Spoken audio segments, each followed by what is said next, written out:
자, 오늘은 네, 먼저 좀 이런 얘기를 좀 서론해 드리고 시작을 하겠습니다. 우리가 지금 이제 수요 성경 공부를 통해서 신앙의 기본이라는 주제를 공부하고 있는데 이것은 사실상 이제 기독교 교리를 공부하는 시간이겠죠. 여러분 이제 교리라는 것을 좀 바르게 이해하실 필요가 있겠습니다. 어떤 분들은 교리라는 것이 왜 필요하냐? 그거 다 인간들이 만든 거 아니냐? 우리는 그냥 성경만 보면 되는 거 아니냐? 이렇게 오해하시는 분들이 계신데, 그것은 완전한 오해고요. 이 교리라는 말 자체가 사실 성경을 해석한 어떤 기준점을 말하는 것이잖아요.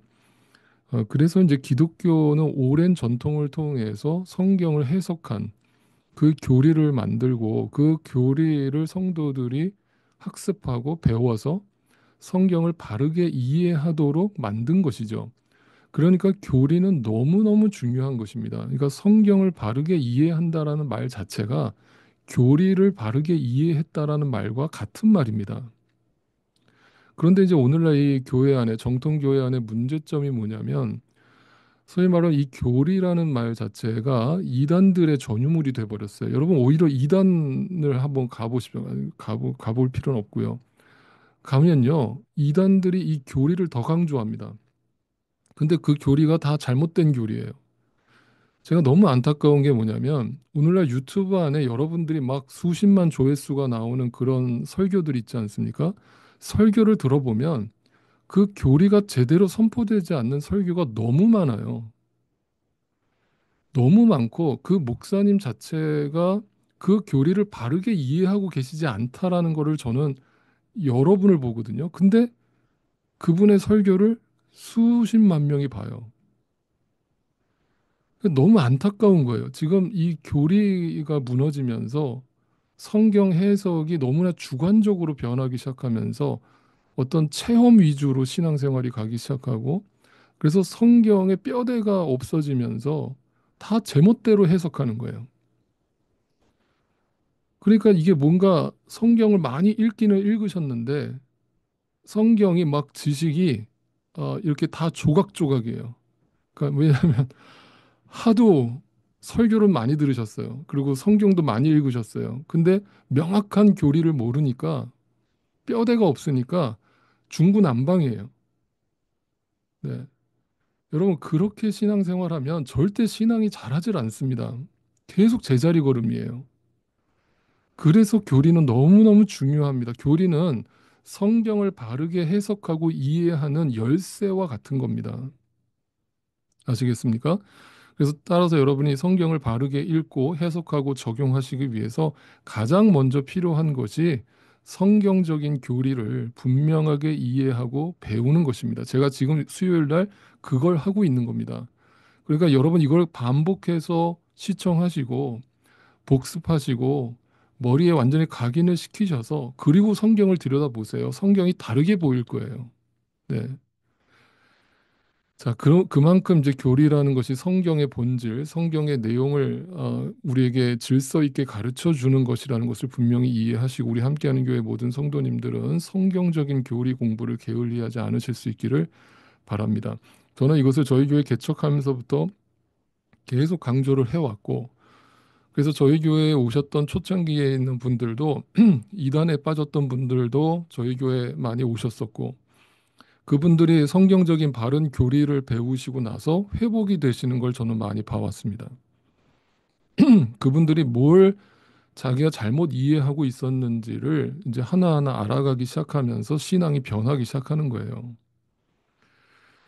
그런 것들이 이제 하나님께서 우리에게 일으키시는 굉장히 중요한 성령 하나님의 역사라고 저는 분명히 믿습니다. 어떤 신비적인 역사이기 전에 이렇게 하나님은 우리의 이성을 사용하셔서 우리에게 분명하게 하나님 말씀을 조직적으로 교리적으로 가르쳐 주시는 것입니다.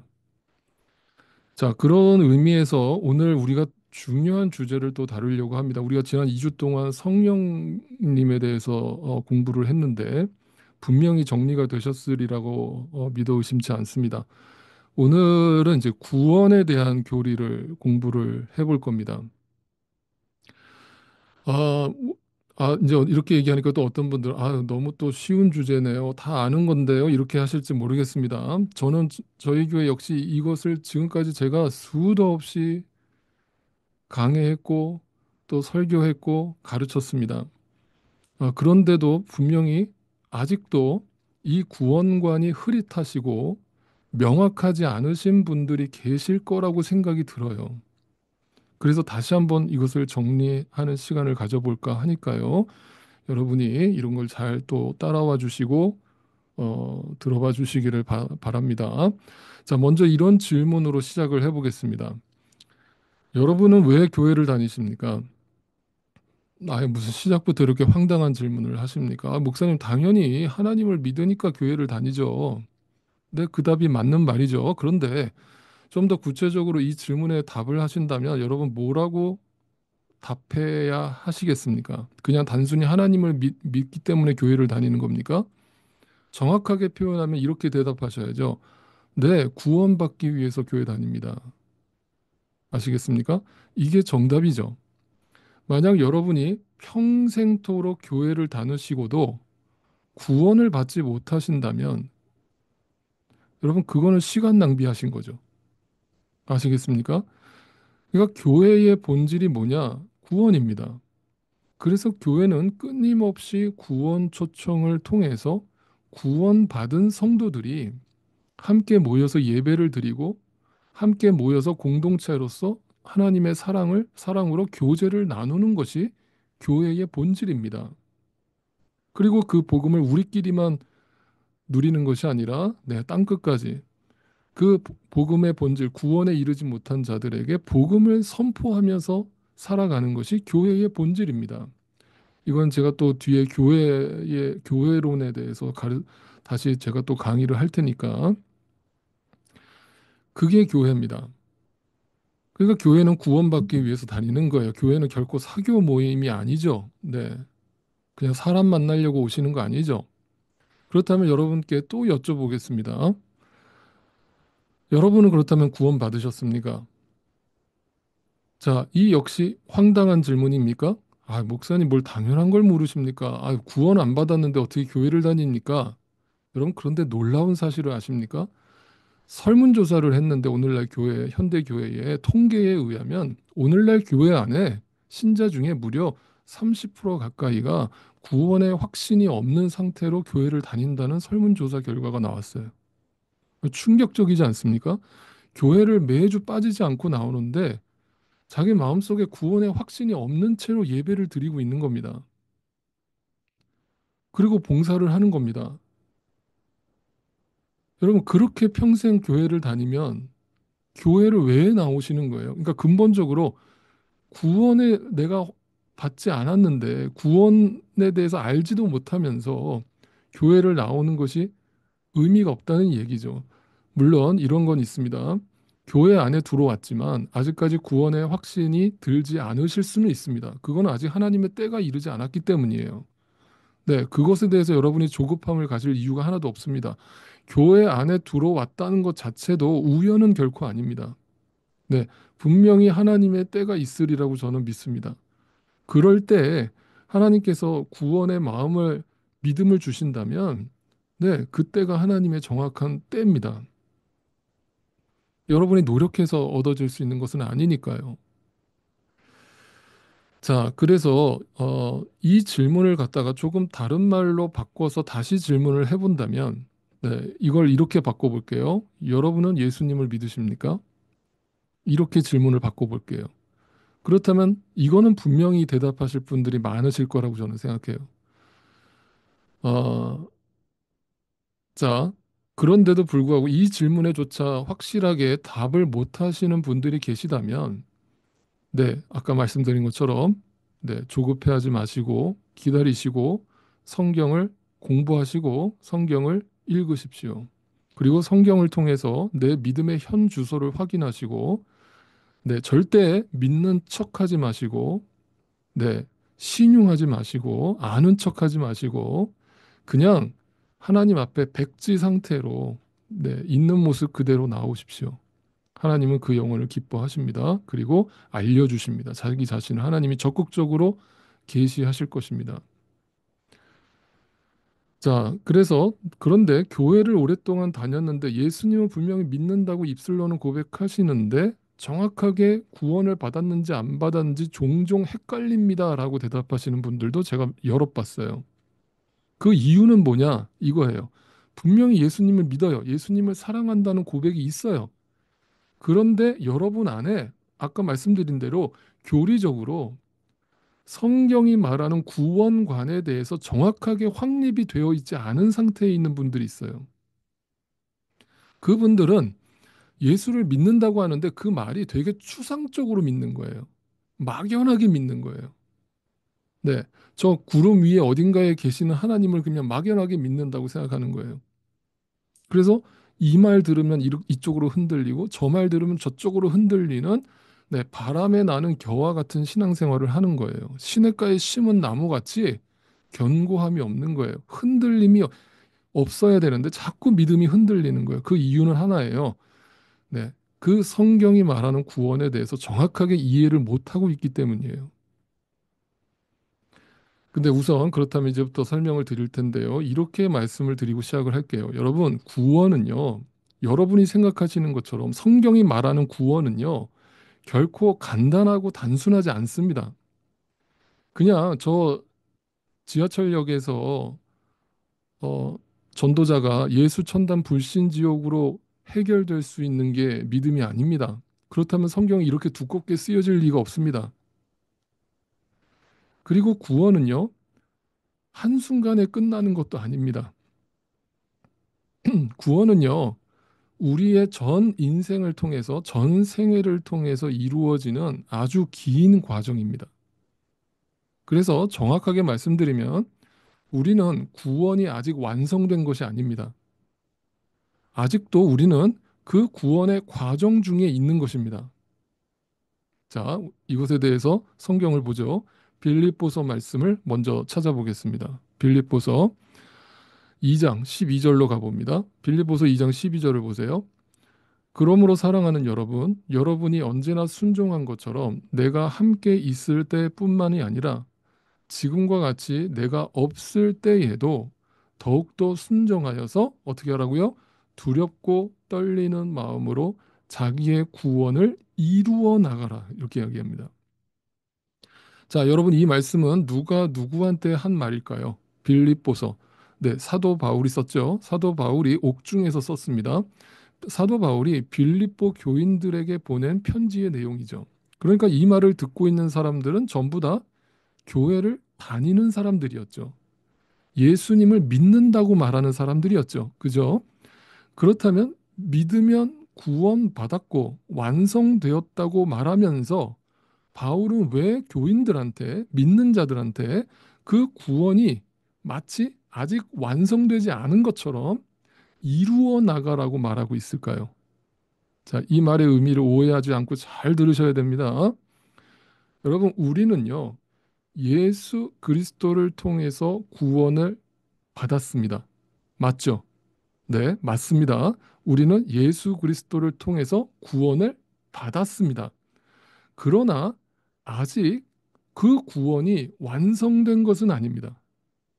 이해가 되셨습니까? 그 구원의 완성은 언제 이루어집니까? 네, 우리가 천국 가는 날. 다시 말하면 주님이 재림하시는 날 우리 몸과 영혼이 부활하여서 그 구원이 완성됩니다. 그러니까 그 전까지는 우리는 이미 구원받은 것이지만 예수 그리스도를 통해서 이미 구원받은 것이지만 아직 구원받지 못한 것이다라고 말하는 것이 정확한 말입니다. 네. 자, 이것을 이제 오늘 한 시간 동안 제가 구체적으로 설명을 할 거예요. 이 말이 도대체 무슨 말인가? 이 말을 처음 듣는 분들이 계실지 모르겠습니다. 그러니까 우리가 얼마나 잘못된 구원관을 이해하고 있는 게 오늘 한국 교회가 소위 말하는 정통이라고 말하는 교회들조차도 구원파식의 구원관을 가리키는 교회들이 너무 많아요. 구원파식이라는 게 뭐예요? 네, 그냥 그 구원을 받았고 그 구원은 완성됐고 그래서 내가 이 땅에서 더 이상 죄를 안 짓고 죄를 지어도 내가 구원받는 데는 전혀 문제 없다. 네.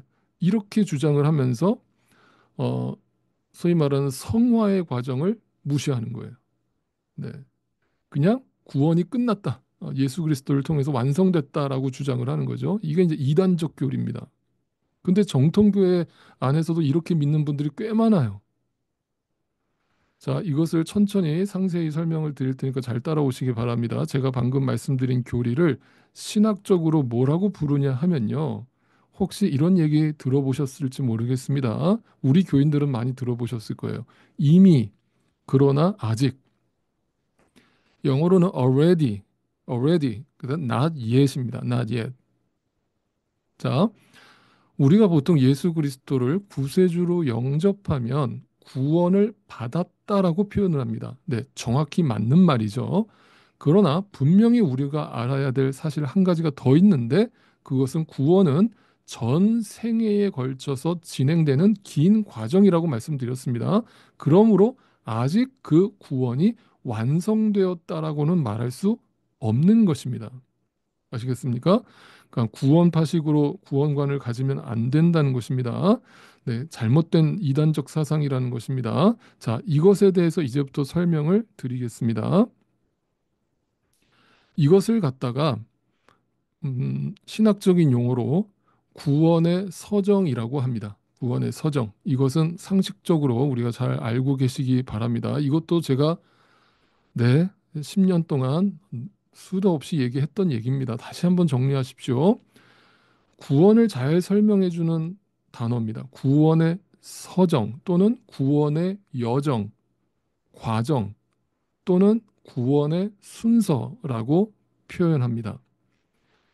자, 이 구원의 과정, 구원의 서정은 교파마다, 교단마다 조금씩 이해가 다른 부분이 있습니다. 그러나 제가 알기로는 거의 대부분의 정통 교회는요, 이 구원의 서정 교리에 있어서는 다 동일합니다. 네, 거의 99%가 동일합니다. 만약 지금 제가 여러분께 설명드리는 이 구원의 서정 교리를 엉뚱하게 가르치는 교회가 있다면 네, 심각하게 고민해 보셔야 됩니다. 그 교회는 이단일 가능성이 매우 높습니다. 자, 다시 말해서 이 구원관에 있어서는 크게 이견이 없다는 뜻입니다. 여기에서 다른 이견을 가지고 있다면 일단 이단이라고 의심을 해봐야 되겠죠. 자, 여러분, 구원에는 순서가 있습니다. 서정이 있습니다. 과정이 있습니다. 성경이 일관되게 이것을 설명하고 가르칩니다. 근데 만약에 여러분 중에 또는 여러분 주변에 이렇게 말씀하시는 분들이 계실지 모르겠습니다. 혹시 보신 적이 있을지도 모르겠습니다. 어떤 분들에게 당신은 구원을 어떻게 받았습니까? 라고 물어봤더니 이렇게 대답하는 분들이 있어요. 아, 저는요, 어느 집회에 참석을 했다가 목사님의 안수를 받고 제가 쓰러졌어요. 그리고 깨어났더니 아, 거듭났다라는 확신이 들었습니다. 저는 그때 구원을 받았습니다. 이렇게 말씀하시는 분들이 정말 많아요. 즉, 신비적인 체험을 통해서 구원을 받았다는 겁니다. 저는 신비적인 체험 자체를 무시하지 않습니다. 그러나 그 신비적인 체험으로 구원이 임하지 않습니다. 그거는 성경을 정면으로 반박하는 것입니다. 네. 성경으로 말하면 절대 구원은 그렇게 이루어지지 않습니다. 또 어떤 분들은 자기가 어떤 찬양 집회에 참석을 했는데 찬양을 막 부르다가 아, 구원의 확신이 임했다는 거예요. 또 어떤 분들은 꿈을 꾸다가 꿈에서 예수님이 나를 부르시는 걸 확신했다는 거예요. 네. 어떤 그런 이제 구원으로 가는 어떤 하나님의 초청일 수는 있을지 모르지만 어떤 동기부여가 될 수는 있을지 모르지만 그것을 통해서 구원받았다라고 말하는 것은 전혀 성경적이지 않습니다. 그러니까 그렇게 구원 간증을 하는 분들이 유튜브에 얼마나 많은지 모릅니다, 여러분. 제가 듣다가 그냥 꺼버려요. 네, 그거 가짜거든요. 이처럼 전혀 비성경적인 구원 간증들이 오늘날 교회 안에 넘쳐나기 때문에 이 구원의 서정 교리를 바르게 이해하실 필요가 있겠습니다. 본론으로 돌아갑니다. 자, 가장 첫 번째 구원의 서정을 우리는 소명이라고 합니다. 소명, 콜링입니다. 콜링. 물론 이 소명 이전에 구원의 서정이 있죠. 그것은 하나님의 창조와 인간의 타락과 예수 그리스도의 구속이 그 소명 이전에 존재합니다. 그냥 그것은 이제 당연한 것으로 놓고 일단 구원의 서정이라고 한다면 시작은 콜링이 있어야 됩니다. 소명이 있어야 됩니다. 이 소명이라는 말의 한자가 어떤 분들이 또 이렇게 오해하실 수 있어서 제가 풀어드립니다. 소명이라는 한자를 보시면 이렇게 쓰거든요. 이게 부를 소자에다가 목숨 명자입니다. 목숨 명자예요. 그러니까 소명이 이름 명자가 아닙니다. 내 이름을 부르셨다는 게 소명이 아니에요. 소명이 뭐냐면 나를 생명으로 부르셨다는 거예요. 내가 죽음 가운데 있었기 때문에 하나님이 나를 생명으로 부르신 게 소명이에요. 그러니까 소명은요, 여러분, 소명하고 사명하고 이렇게 헷갈려 하시는 분들이 아직도 계시는데 분명히 이해하세요. 소명은요, 부르심이고 이거는요, 저와 같은 목회자들만 소명을 받은 게 아니고요. 모든 신자들, 모든 그리스도인들을 부르실 때 그것을 소명이라고 합니다. 그걸 구원의 초청이라는 뜻이에요. 그래서 여러분 모두는 예수님을 믿게 되실 때 반드시 이 소명의 과정을 먼저 거칩니다. 하나님이 나를 생명으로 불러내시는 것을 경험합니다. 말씀을 통해서죠. 그런데 하나님이 우리에게 또한 사명을 주시죠. 그 사명이 뭐예요? 사명이라는 것은 세상 속으로 더 이상 우리가 우리끼리만 이렇게 멈춰 있는 게 아니라 세상 속으로 사명자들을 보내서 네, 교회의 사명을 감당하게 하시는 것이죠. 그러니까 소명은 부르는 거, 네, 사명은 보내는 거. 네, 이렇게 구분하실 수 있기를 바랍니다. 분명히 이해하셨어요? 소명은 모든 신자들을 부르시고 또 사명도 모든 신자들을 보내시는 거예요. 어디로? 세상 속으로. 네, 그게 사명이에요. 모든 신자는 소명과 사명을 다 받는 겁니다. 아시겠습니까? 저와 같은 사역자들만 받는 게 아닙니다. 자, 이 부르심에 대해서는 제가 다음 시간에 좀 더 자세하게 다룰 테니까 오늘은 이 정도로만 제가 간단하게 설명하고 넘어가겠습니다. 자, 구원의 서정 첫 번째는 소명입니다. 하나님이 나를 생명으로 불러내시는 그 말씀을 확인하는 겁니다. 그리고 나서 내 마음속에 거듭남이 임합니다. 말 그대로 born again, 다시 태어나는 것입니다. 이것에 대해서는 제가 지난 성령에 대해서 이야기할 때 첫 번째 시간에 성령 세례를 말씀하면서 세례, 침례를 설명할 때 자세히 말씀드렸습니다. 우리가 예수 그리스도와 함께 죽고 다시 태어난다는 것을 의미하죠. 그것이 세례의 의미라고 했습니다. 단지 형식적인 세례를 받았다고 해서 거듭난 게 아니라 네, 내가 죽을 죄인이라는 사실을 알게 되고 예수 그리스도께서 나를 위해서 십자가에 죽으심으로 나를 대신해서 부활하심으로 내가 거듭났다, 다시 태어났다라는 것이 믿어졌다라고 하는 고백입니다. 자, 이 거듭남 이후에 이제 이 거듭남을 다른 말로 표현하면 한자로 표현하면 중생이라고도 표현하죠. 여러분 중생, 거듭남 다 같은 말입니다. 중생, 거듭남. 그 다음에 임하는 게 뭐예요? 그 다음이 이제 회심입니다. 회심, 컨버전입니다. 회개라고 할 수 있죠. 죄를 뉘우치는 일이 벌어집니다. 근데 여기서 이제 한 가지 여러분이 분명하게 아셔야 될 것은 여러분 기독교 개신교는요 크게 두 가지의 신학의 메인스트림이 있습니다. 주류가 있어요. 두 가지 주류가 있는데 첫 번째는 개혁주의 신앙이 있습니다. 그죠? 많이 들어보셨죠? 개혁주의 신앙이 있고요. 또 하나는 알미니언주의 신앙이 있어요. 네, 알미니언. 근데 이 개혁주의 신앙에서는 지금 제가 보여드린 대로 거듭남이 먼저고 그 다음에 회심이 온다는 거예요. 왜냐하면 회심이라는 거는 내가 나 자신을 회개할 의지가 나 자신에게 없다는 거거든요. 하나님이 나에게 일방적으로 들어오셔서 내가 본어기, 내가 죽고 다시 태어나는 걸 경험할 때 그때 비로소 회심이 일어난다는 거거든요. 네. 근데 알미니언에서는요, 요 순서를 바꿔 놓습니다. 회심이 먼저고 그 다음에 거듭남이라는 거예요. 왜냐하면 인간이 의지적으로 네, 회개할 수 있다라고 주장을 하는 겁니다. 내 의지로 결단하는 거예요. 내가 회개하겠다, 돌아가겠다. 그리고 나서 거듭남의 경험을 하게 된다고 주장을 하는 겁니다. 저희 교회는 분명히 개혁주의 신앙의 노선을 가지고 있기 때문에 네, 분명히 저는 성경적으로 말씀드립니다. 거듭남이 먼저입니다. 인간에게 절대 회심의 의지가 없습니다. 내가 깨달아서 주님 앞에 가는 게 아닙니다. 복음을 받아들이는 게 아닙니다. 그 다음이 무슨 일이 벌어집니까? 그때 비로소 내 안에 참된 믿음이 들어옵니다. 아, 나를 구원하신 분이 계시구나. 나를 창조하신 분이 계시구나라는 게 분명히 믿어집니다. 믿어집니다. 그러니까 지금 소명, 거듭남, 회심, 믿음이 이렇게 시간 순으로 이해하지 마시고 이것이 어떻게 보면 동시다발적으로 이루어질 수도 있어요. 그러나 이 믿음이 그 다음에 우리 마음속에 확고하게 들어오게 됩니다. 아, 내가 하나님 앞에서 구원을 받았구나. 은혜로 구원을 받았구나. 나한테는 아무런 회개할 의지가 없었는데 그분이 나를 먼저 부르셔서 나를 거듭나게 하시고 내가 회심하게 되었구나라고 믿어지는 것이 믿음입니다. 그 믿음이 생기면 예수 그리스도를 구세주로 영접하는 것이죠. 그 다음에 일어나는 일이 뭡니까? 바로 칭의가 이루어집니다. 칭의, justification. 칭의가 뭡니까? 하나님이 우리를 의롭다라고 칭해 주시는 거죠. 네.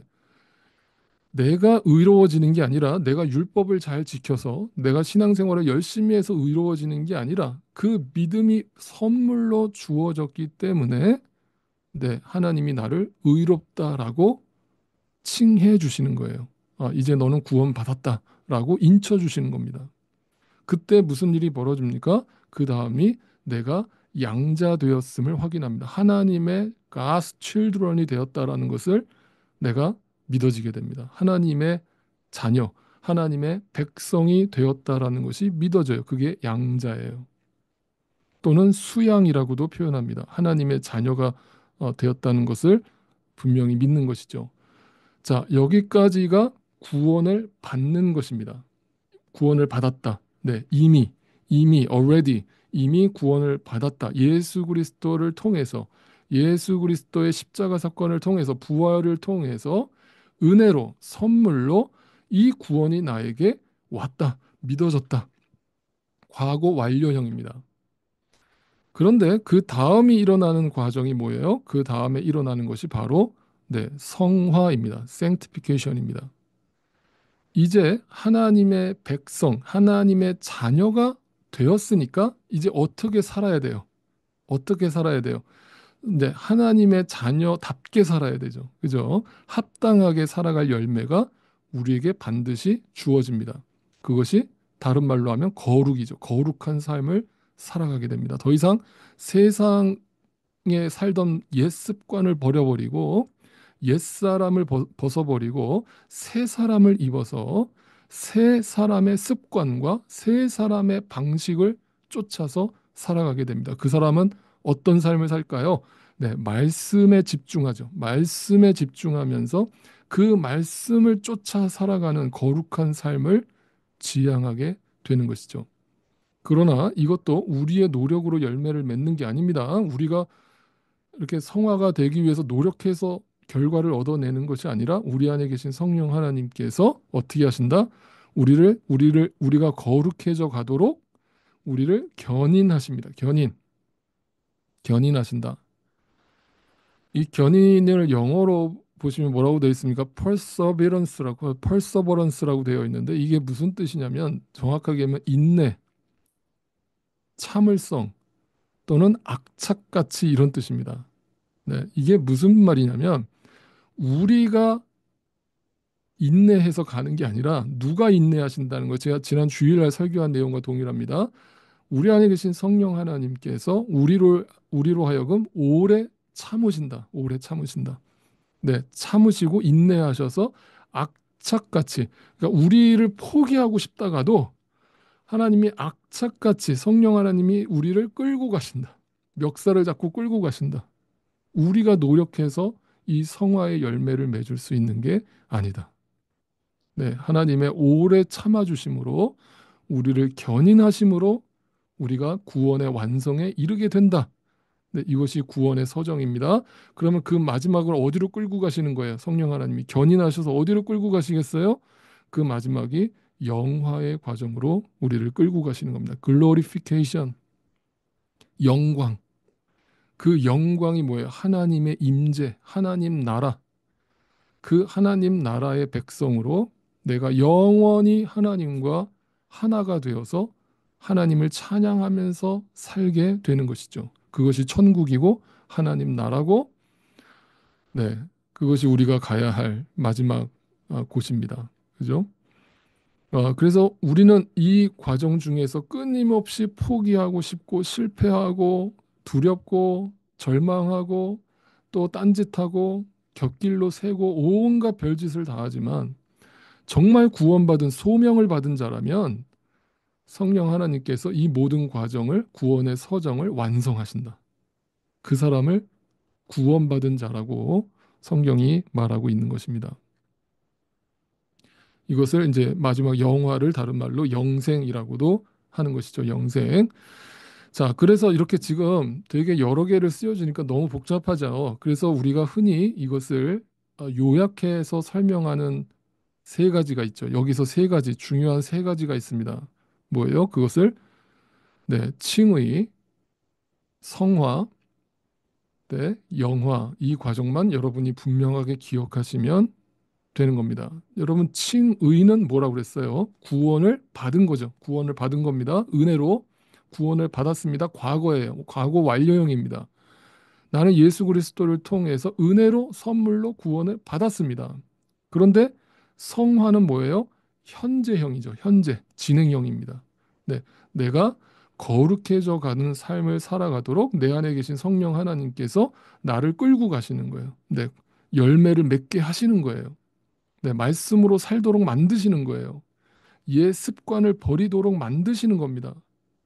날마다 회개하도록 만드시는 거예요. 네. 그래서 결국은 성령 하나님께서 우리를 영화의 과정으로 들어가게 하셔요. 네, 이거는 미래형이죠. 네, 완성된 것이 아니라 완성될 것이죠. 분명히 이해가 되셨습니까? 이것이 구원입니다. 성경이 말하는 구원의 서정, 구원의 과정, 구원의 순서입니다.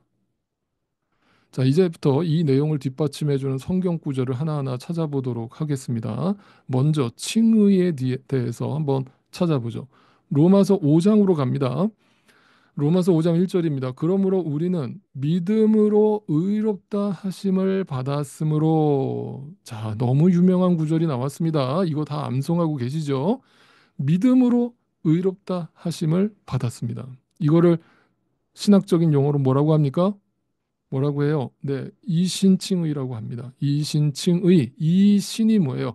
믿음으로 이 뜻이죠. 믿음으로 칭의, 의롭다라고 불려졌다. 이신칭의, justification by faith입니다.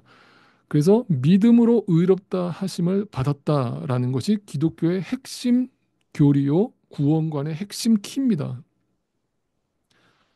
어, 이거를 만약에 부정하는 자가 있다면, 만약에 여전히 인간의 행위를 주장하는 자가 있다면, 네, 그것은 기독교에서 말하는 구원관을 정면으로 반박하는 것이죠. 아시겠습니까? 이것이 칭의입니다. 두 번째, 이제 성화에 대한 말씀을 찾아보겠습니다. 성화가 중요한데요. 오늘날 이제 흔히 복음주의자들이라고 말하는 분들이 이 칭의는 엄청나게 강조를 해요. 구원 초청을 엄청 예배 때마다 구원 초청을 하고 막 선교 강조하고 막 복음에 대해서 엄청나게 강조를 합니다. 그런데 그 다음 현재 우리가 어떻게 살아야 되는가에 대해서 안 가르쳐요. 그게 뭐냐면 성화를 안 가르치는 거예요. 자, 성경은 얼마나 성화를 강조하는지를 이제 찾아보겠습니다. 에베소서로 가봅니다. 에베소서 4장 1절입니다. 그러므로 주님 안에서 갇힌 몸이 된 내가 여러분에게 권합니다. 여러분은 부르심을 받았으니 소명을 받았으니 구원을 받았으니 이 말이죠. 그 구원에 어떻게 하라? 합당하게 살아가. 제가 이것도 여러 번 강조했죠. 네, 엑시오스라고 했습니다. 헬라어로 악시오스. 이 악시오스라는 단어가 어울리게라는 뜻이라고 했습니다. 어울리게. 우리가 어떤 옷을 입을 때 내가 장례식장에 초대를 받았는데 장례식장에 가면서 결혼식 예복을 입고 가는 사람은 없잖아요. 화려한 원피스를 입고 가는 사람 없잖아요. 그 장례식에 어울리게 옷을 입잖아요. 그죠? 반대로 내가 지금 어디 잔치집에 초대를 받았는데 상가집에서 입는 초상집에서 입는 옷을 입고 가지는 않잖아요. 그죠? 거기에 어울리는 옷을 입는 거예요. 그럼 우리는 그리스도의 옷을 입었어요. 그러면 그리스도인답게 살아야 되는 거예요. 그게 성화입니다. 그러니까 교회를 다닌다라고 하는데 저는 저 사람이 구원을 받았다고 하는데 그 합당하게 삶이 안 따라오면 분명히 기억하세요. 그 사람 구원받았다라고 말할 수 없는 거예요. 아시겠습니까? 구원받았다면 절대 그렇게 살 수 없는 겁니다. 구원받은 사람이 여전히 세상적인 욕심을 부리면서 살아간다는 것은 여러분 이것을 오해하지 마세요. 다시는 죄를 짓지 않게 된다는 말이 아니라 그 목적이 바뀌었다는 거, 가치관이 바뀌었기 때문에 그걸 지향하면서 살아갈 수 없다는 거예요. 잠시 잠깐 유혹을 받을 수는 있어요. 잠시 잠깐 곁길로 셀 수는 있어요. 그러나 진짜 믿게 된 사람은요, 성령 하나님께서 다시 원래 길, 좁은 길로 돌아오게 하시는 거예요. 합당하게 살게 만드시는 겁니다. 네. 또 찾아보죠. 데살로니가 전서 2장 12절입니다. 우리는 여러분을 어떻게 한다? 권면한다, 권면한다, 격려한다, 그리고 경고한대요. 무섭게 경고한다는 거. 이건 무슨 말을 하는가? 설교한다는 거, 가르친다는 거, 말씀을 가르치는데 어떻게 가르치냐? 말씀으로 하나님 말씀으로 권면하고 격려하고 경고하는 거. 그렇게 살지 말라고. 그러니까 제가 매주 여러분 매일마다 여러분께 설교를 하는 이유가 다 이거잖아요. 네. 권면하고 격려하고 경고하는 거잖아요. 그것은 이유가 뭐예요? 그것은 여러분을 부르셔서 소명이죠, 구원이죠.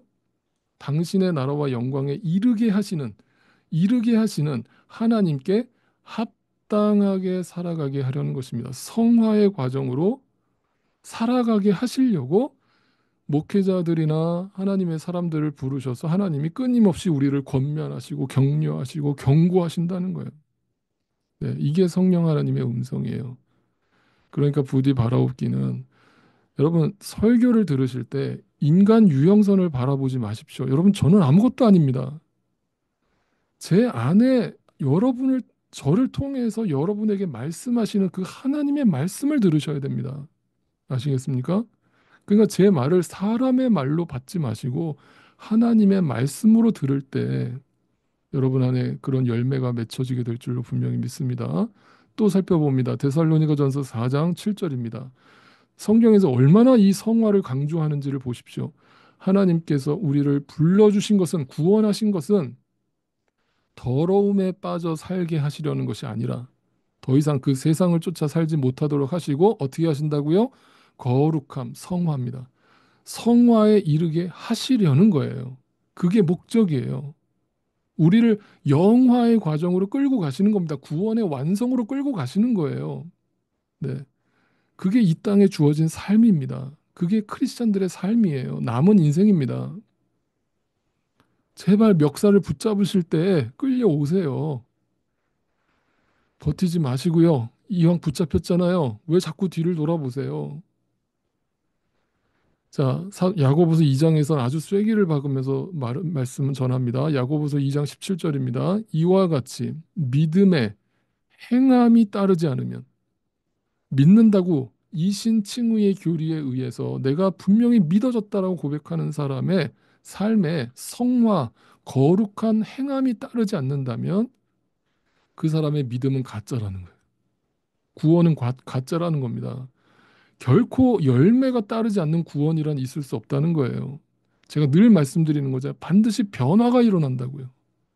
가치관이 변했는데, 삶의 목적이 변했는데 어떻게 열매가 안 나타나겠냐고요. 아시겠습니까? 그게 성화입니다. 이처럼 성경은 구원받은 것이 끝이 아니라 구원받은 이후에 성화의 삶을 살게 되는 성도들의 삶을 이토록 강조하고 있다는 것을 분명히 기억하시기 바랍니다. 이외에도 너무 많은 구절이 있습니다만 제가 몇 개만 추려서 여러분께 읽어드렸습니다. 마지막 세 번째 영화입니다. 영화의 과정에 우리는 들어가는데 빌립보서 1장 6절 말씀 우리가 잘 아는 말씀입니다. 선한 일, 여기서 선한 일은 뭐겠습니까? 착한 일이 아니죠. 남 구제하는 일 아닙니다. 성경에서 말하는 선한 일이란 뭡니까? 구원을 말하죠. 그 구원을 여러분 가운데서 시작하신 분이 누구예요? 그리스도 예수예요. 그분께서 시작하신 거예요. 그분께서 여러분을 부르신 겁니다.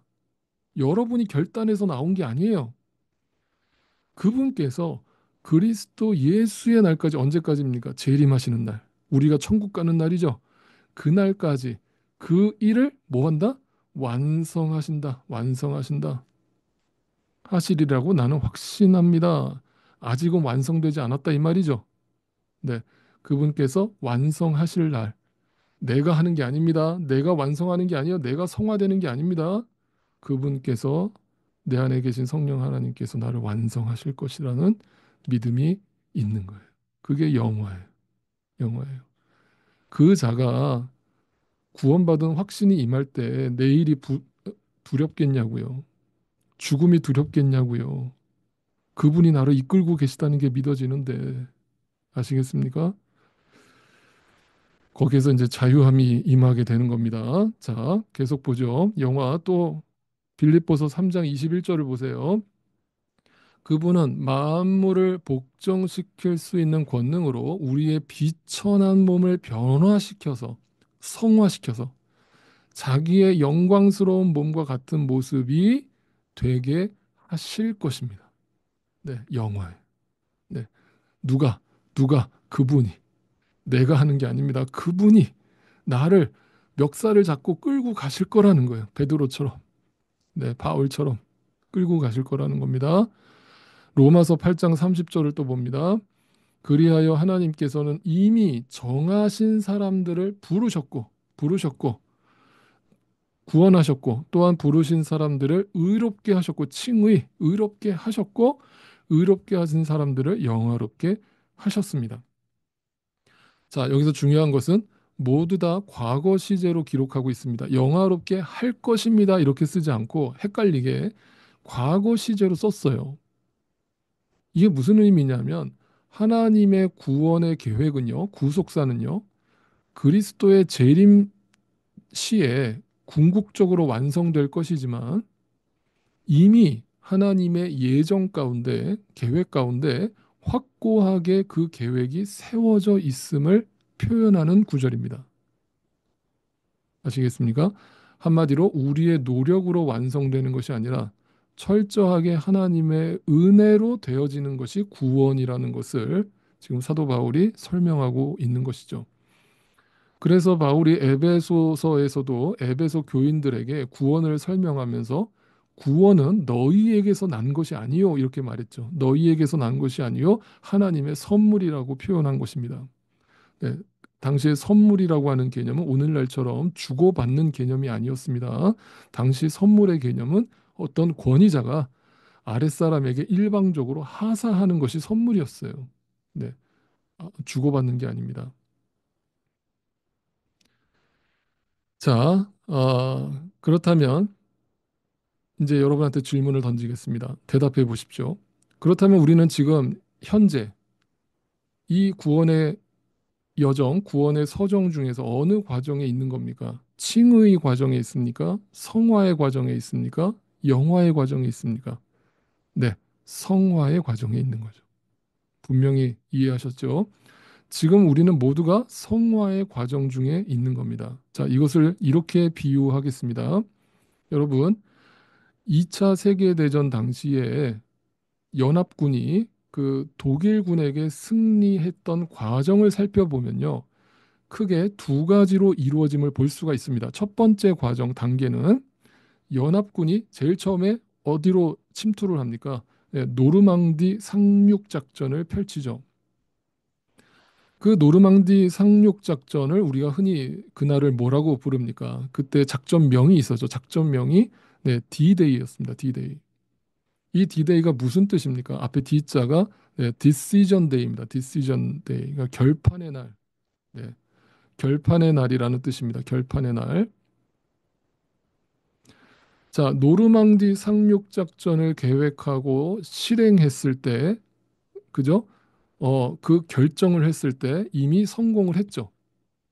네, 노르망디 상륙 작전이 성공됐을 때 이미 그 전쟁은 판세가 뒤집어졌습니다.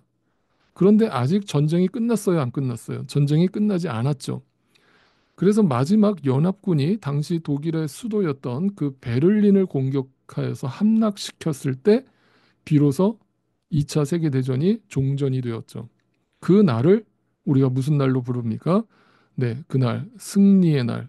It's a V-Day라고 저 신문에 적혀 있죠. 네, 그날을 V-Day라고 부릅니다. 무슨 뜻입니까? 네, 빅토리 데이입니다. 빅토리 데이, 승리의 날입니다.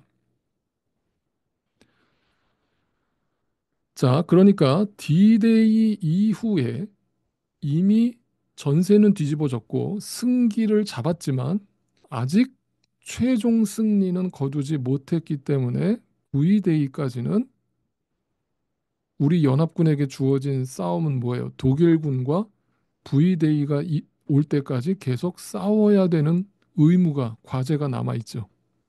아시겠습니까? 네, 이것이 구원의 과정과 동일하다는 거예요. 우리는 D-Day를 경험했어요. 언제 경험했습니까? 2000년 전에 이미 예수 그리스도께서 이 땅에 오셔서 십자가에서 다 이루심으로 D-Day가 우리에게 주어졌죠. 창세기 3장 15절의 예언대로 그 여자의 후손이 뱀의 머리를 박살냈죠. 사탄의 머리를 박살냈습니다.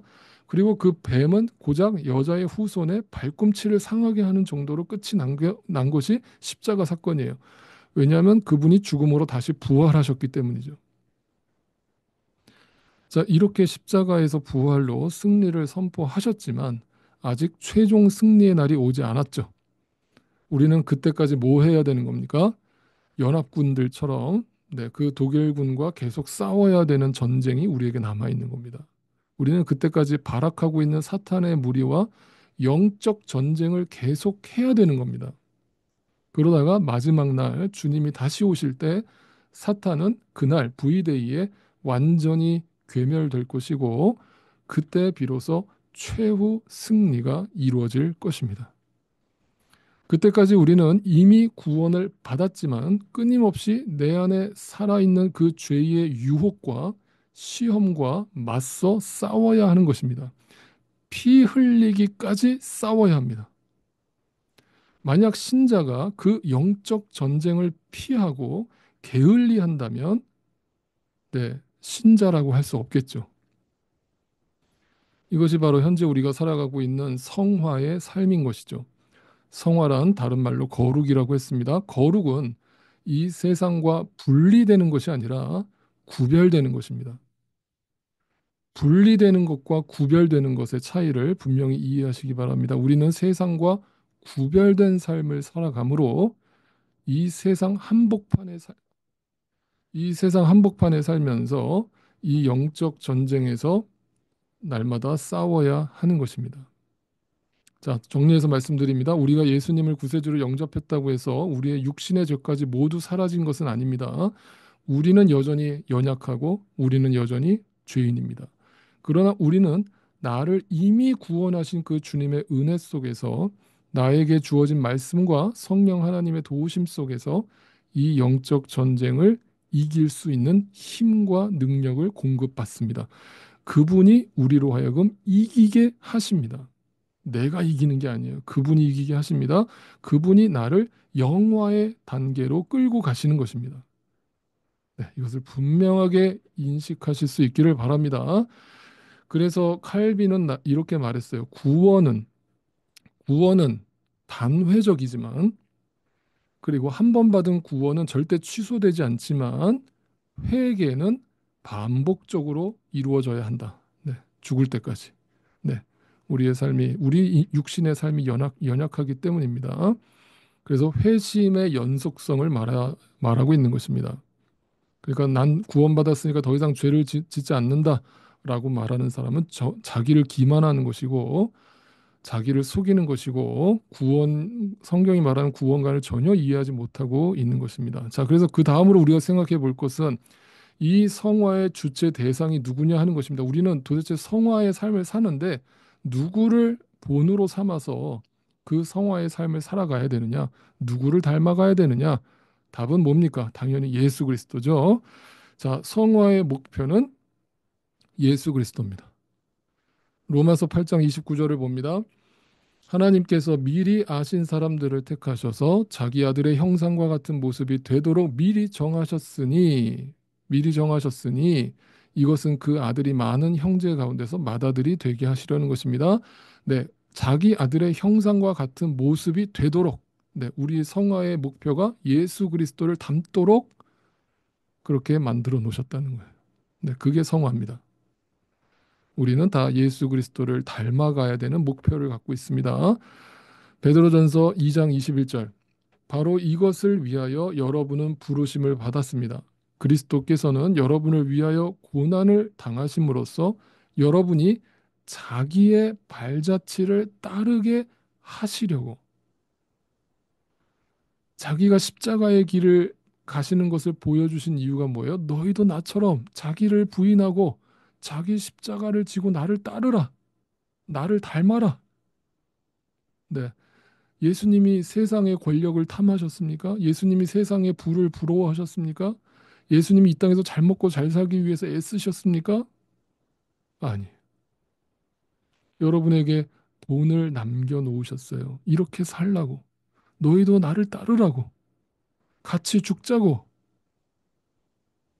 그게 성화의 목표예요. 자, 계속 봅니다. 에베소서 4장 13절.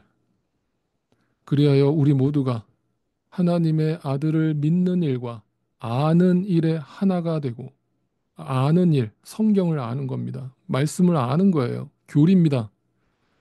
이걸 교리를 알아야 하나님을 알게 되는 거예요. 말씀을 알게 되는 겁니다. 온전한 사람이 되어서 그리스도의 충만하심의 경지에까지 다다르는 것이 우리의 목표예요. 예수 그리스도를 닮아가는 겁니다. 예를 하나 들어볼게요.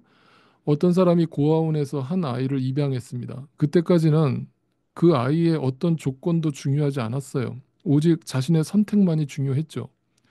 그래서 일방적으로 그 아이를 선택했습니다. 그럼 입양을 한 그 양부모로부터 일방적으로 선택을 받은 거죠. 그러나 이제부터 그 입양된 후부터 그 입양된 아이에게 주어진 것은 뭐냐면 그 집안의 전통이나 가풍을 익히고 그 아버지의 모습을 닮아가도록 교육을 받는 것이죠. 이해가 되십니까? 이와 마찬가지라는 것입니다. 이것이 합당하게 이고 이것이 성화의 목표 예수 그리스도를 닮아가는 삶이라는 것이죠. 쉽게 말해서 우리는 결코 예수 그리스도의 인격과 성품을 온전히 닮을 수는 없지만 네, 우리도 모르게 우리 안에서 예수의 향기, 예수의 흔적이 나오게 된다는 것입니다. 네. 그것을 성령께서 하신다는 것입니다. 성령께서 이루신다는 것입니다. 그게 열매입니다. 나도 모르게 자발적으로 능동적으로 예수를 닮아가게 되는 겁니다. 신앙생활을 거듭하면 거듭할수록 한 해 한 해가 지나가면 지나갈수록 내 안에서 나도 모르게 예수의 인격이 나오고 예수의 성품이 나오고 예수님의 말씀이 내 안에 담겨지는 것을 나도 모르게 보게 되는 겁니다. 그렇다면 우리는 이 성화의 과정 속에서 어떤 노력을 해야 될까요? 우리가 할 일은 뭘까요? 성령께서 이끌어 가시지만 우리가 할 일이 있습니다. 그게 뭐예요?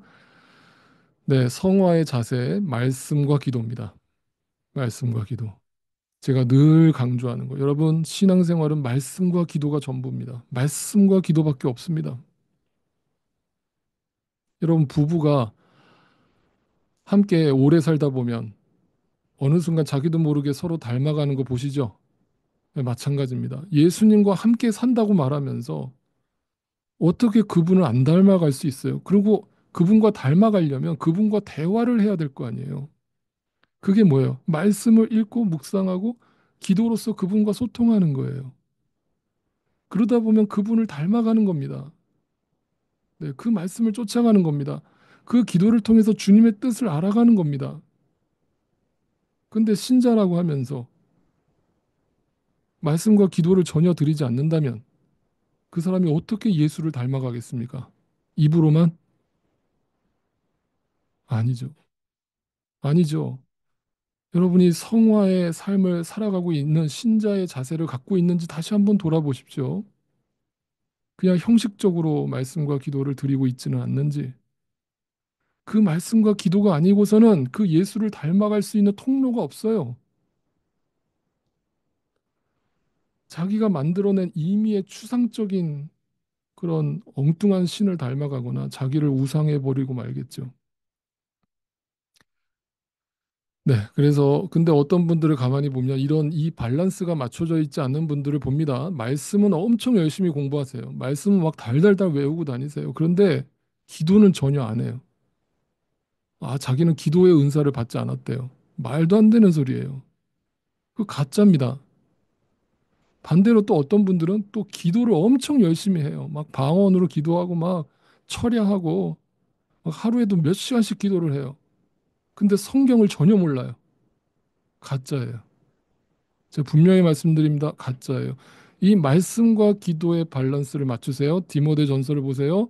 디모데 전서 4장 5절입니다. 모든 것은 하나님의 말씀과 기도로 거룩해집니다. 제 얘기 아니죠. 성경에 명확하게 쓰여 있죠. 하나님 앞에 성화의 삶을 살아가는 유일한 통로는 말씀과 기도밖에 없다는 겁니다. 또 한 가지 중요한 방법이 있는데요. 하나님께서는 고난을 통해서도 우리를 성화의 과정으로 이끌어 가세요. 욥기의 고백처럼 내가 가는 길을 그가 아시나니 그가 나를 단련하신 후에는 내가 순금같이 나오리. 여기서 순금은 내가 순금이 되는 게 아니라 내 안에서 그리스도, 순금이 되신 그리스도가 보여지기 시작한다 이거예요. 뭘 통해서? 훈련을 통해서, 고난을 통해서, 그걸 통해서 내가 연단받음으로. 네. 그러니까 말씀과 기도 그리고 고난이라는 상황을 환경을 통해서 하나님이 나를 성화의 과정으로 이끄십니다. 네. 그래서 사도 바울이 고난이 유익이라고 고백했던 거예요. 그 순간은 너무 아프죠. 너무 슬픕니다. 너무 고통스럽죠.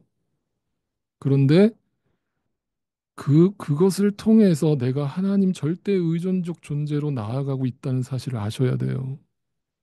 그게 복입니다. 여러분 지금 고난을 당하고 계신 분들 죄송합니다. 근데 여러분 그게 복입니다. 그걸 통해서 주님을 더 가깝게 만나세요. 주님과 소통하세요. 주님이 부르고 계시잖아요. 그래서 우리는 인생을 살면 살수록 네, 자꾸 우리 것을 내려놓고 네, 가벼워진 몸과 마음으로 주님께 나아가야 되는 거예요. 그게 성화입니다. 그럴 때 내 안에 예수 그리스도가 주인 노릇을 하시는 것을 보게 되는 겁니다. 이 모든 과정이 주님의 은혜인 줄 믿습니다. 네, 기도하겠습니다. 주님, 우리는 구원의 놀라운 은혜를 선물로 받았다라고 할지라도 여전히 지속적으로 하나님의 은혜가 없이는 하나님의 자녀로서 또 거룩한 삶을 살아갈 수 없는 존재들임을 고백하고 다시 한번 주님 앞에 엎드립니다. 주님께서 친히 나를 위하여 십자가를 지셨고 아무든지 나를 따르려거든 자기를 부인하고 자기 십자가를 지고 나를 쫓으라 말씀하셨습니다. 이 말씀을 떠난 신앙은 그 무엇으로도 대신할 수 없음을 분명히 알게 되었습니다. 부디 우리로 하여금 날마다 말씀과 기도를 통해 우리에게 주어진 이 참다운 믿음을 그 믿음의 길을 구원의 서정을 걸어갈 수 있도록 우리를 이끌어 주시고 오늘도 내일도 그 길을 따르면서 그 주님을 본받아서 우리의 존재와 우리의 삶 속에서 오직 주님만 드러나고 주님께 영광을 돌릴 수 있는 우리의 삶의 열매가 나타날 수 있도록 우리의 삶을 이끌어 주시옵소서. 오늘도 살아계셔서 우리와 함께하고 계시는 우리 구주 예수 그리스도의 존귀하신 이름으로 간절히 기도드립니다. 아멘.